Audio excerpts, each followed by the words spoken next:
नमस्कार, प्रांजल ज्ञान गंगा में आप सभी का स्वागत है। कल हमने कथा में धृतराष्ट्र का पांडव पक्ष के वीरों की प्रशंसा करते हुए युद्ध के लिए अनिच्छा प्रकट करने की कथा को पढ़ा था।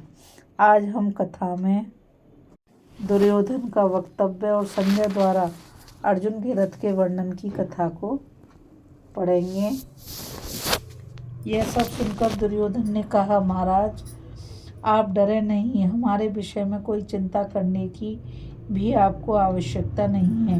हम काफ़ी शक्तिमान हैं और शत्रुओं को संग्राम में परास्त कर सकते हैं। जिस समय इंद्रप्रस्थ से थोड़ी ही दूरी पर वनवासी पांडवों के पास बड़ी भारी सेना के साथ श्री कृष्ण आए थे तथा केकयराज धृष्टकेतु, धृष्टद्युम्न और पांडवों के साथी अनन्याय महारथी एकत्र हुए थे, तो इन सभी ने आपकी और सब कौरवों की बड़ी निंदा की थी। वे लोग कुटुंब सहित आपका नाश करने पर तुले हुए हैं तथा पांडवों को अपना राज्य लौटा लेने की सम्मति देते थे। जब यह बात मेरे कानों में पड़ी तो बंधुओं के विनाश की आशंका से मैंने भीष्म, द्रोण और कृप को भी इसकी सूचना दी। उस समय मुझे यही दिखता था कि अब पांडव लोग ही राजसिंहासन पर बैठेंगे। मैंने उनसे कहा कि श्री कृष्ण तो हम सबका सर्वथा उच्छेद करके युधिष्ठिर को ही कौरवों का एक छत्र राजा बनाना चाहते हैं। ऐसी स्थिति में बताइए हम क्या करें? उनके आगे सिर झुका दें, डरकर भाग जाएं अथवा प्राणों का मोह छोड़ दें? युधिष्ठिर के साथ युद्ध करने में तो निश्चित रूप से हमारी ही पराजय होगी, क्योंकि सब राजा उन्हीं के पक्ष में हैं। हम लोगों से तो देश भी प्रसन्न नहीं है, मित्र लोग भी रूठे हुए हैं तथा सब राजा और घर के लोग भी हमें खरी खोटी सुनाते हैं। मेरी यह बात सुनकर द्रोणाचार्य, भीष्म, कृपाचार्य और अश्वत्थामा ने कहा, राजन तुम डरो मत। जिस समय हम लोग युद्ध में खड़े होंगे शत्रु हमें जीत नहीं सकेंगे। हम में से प्रत्येक अकेला ही सारे राजाओं को जीत सकता है। आवे तो सही, हम अपने पहने बाणों से उनका सारा गर्व ठंडा कर देंगे। उस समय महातेजस्वी द्रोणाचार्य आदि का ऐसा ही निश्चय हुआ था। पहले तो सारी पृथ्वी हमारे शत्रुओं के अधीन थी, किंतु अब वह सब की सब हमारे हाथ में है। इसके सिवा यहाँ जो राजा लोग इकट्ठे हुए हैं वे भी हमारे सुख दुख को अपना ही समझते हैं।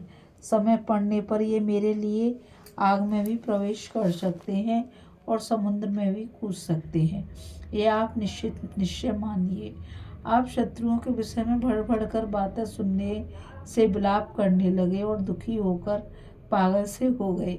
यह देखकर ये सब राजा आपकी हंसी कर रहे हैं। इनमें से प्रत्येक राजा अपने को पांडवों का सामना करने में समर्थ समझता है, इसलिए आपको जिस भय ने दबा लिया है उसे दूर कर दीजिए। महाराज अब युधिष्ठिर भी मेरे प्रभाव से ऐसे डर गए हैं कि नगर न मांगकर केवल 5 गांव मांगने लगे हैं। आप जो कुंती पुत्र भीम को बड़ा बली समझते हैं, यह भी आपका भ्रम ही है। आपको अभी मेरे प्रभाव का पूरा पता नहीं है। इस पृथ्वी पर गदा युद्ध में मेरे समान कोई भी नहीं है महाराज। ना कोई पहले था और ना आगे होगा। जिस समय रणभूमि में भीम के ऊपर मेरी गदा गिरेगी उस समय उसके सारे अंग चूर चूर हो जाएंगे और वह मरकर धरती पर जा पड़ेगा। इसलिए इस महान युद्ध में आप भीमसेन का भय ना करें। आप उदास ना हो, उसे तो मैं अवश्य मार डालूंगा। इसके सिवा भीष्म, द्रोण, कृप, अश्वत्थामा, कर्ण, भूरिश्रवा, प्राग ज्योतिष नगर के राजा शल्य और जयद्रथ, इनमें से प्रत्येक वीर पांडवों को मारने में समर्थ है। फिर जिस समय ये सब मिलकर उन पर आक्रमण करेंगे तब तो एक क्षण में ही उन्हें यमराज के घर भेज देंगे। गंगा देवी के गर्भ से उत्पन्न हुए महर्षि कल्प पितामह भीष्म के पराक्रम को तो देवता भी नहीं सह सकते। इसके सिवा उन्हें मारने वाला भी संसार में कोई नहीं है, क्योंकि उनके पिता शांतनु ने उन्हें प्रसन्न होकर यह वर दिया था, अपनी इच्छा बिना तुम नहीं मरोगे। दूसरे वीर भरद्वाज पुत्र द्रोण हैं उनके पुत्र अश्वत्थामा भी शस्त्रास्त्र में पारंगत हैं। आचार्य कृप को भी कोई मार नहीं सकता।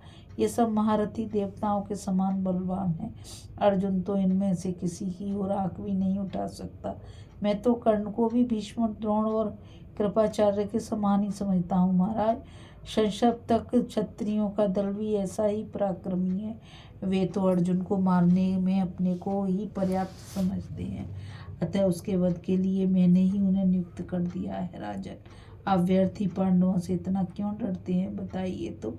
भीमसेन के मारे जाने पर फिर हमसे युद्ध करने वाला उनमें से कौन है? यदि आपको कोई दिखता है तो मुझे बताइए।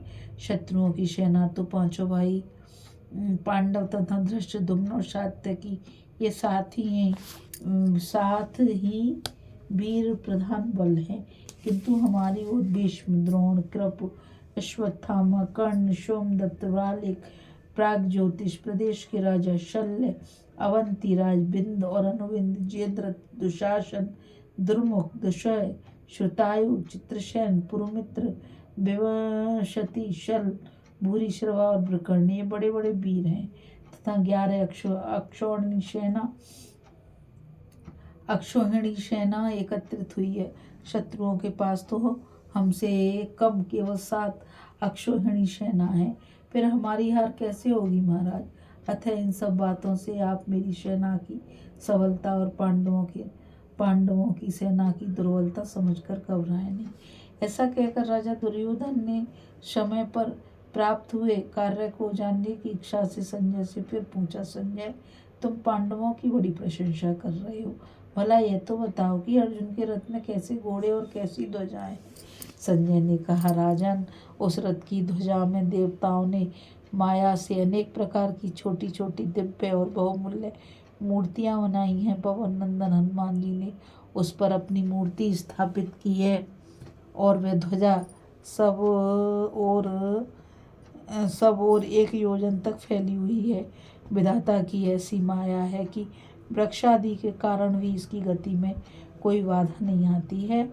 अर्जुन के रथ में चित्ररथ गंधर्व ने दिए हुए वायु के समान वेग वाले सफेद रंग के उत्तम जाति के घोड़े जुते हुए हैं। उनकी गति पृथ्वी, आकाश और स्वर्ग आदि किसी भी स्थान में नहीं रुकती तथा उनमें से यदि कोई मर जाता है तो बर के प्रभाव से उसकी जगह नया घोड़ा उत्पन्न होकर उनकी 100 संख्या में कभी भी कमी नहीं आती। इस कथा में बस इतना ही।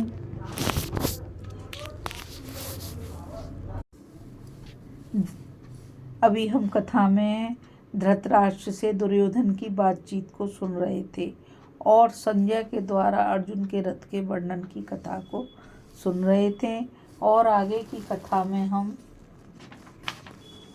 संजय के पांडव पक्ष के वीरों का विवरण सुनकर धृतराष्ट्र का युद्ध न करने की सम्मति देना, दुर्योधन का उससे असहमत होना तथा संजय का राजा धृतराष्ट्र को श्री कृष्ण का संदेश सुनाने की कथा को पढ़ेंगे। अब मुझ गीता रावत को आज्ञा दीजिए। कल फिर मिलेंगे एक नई कथा के साथ और मैं आप सभी से यही कहना चाहूँगी कि इस चैनल को ज़्यादा से ज़्यादा लाइक, शेयर और सब्सक्राइब कीजिए ताकि यह अमूल्य ज्ञान अधिक से अधिक लोगों तक पहुँच सके। इस कथा में बस इतना ही। राधे राधे, जय श्री कृष्णा, नमस्कार।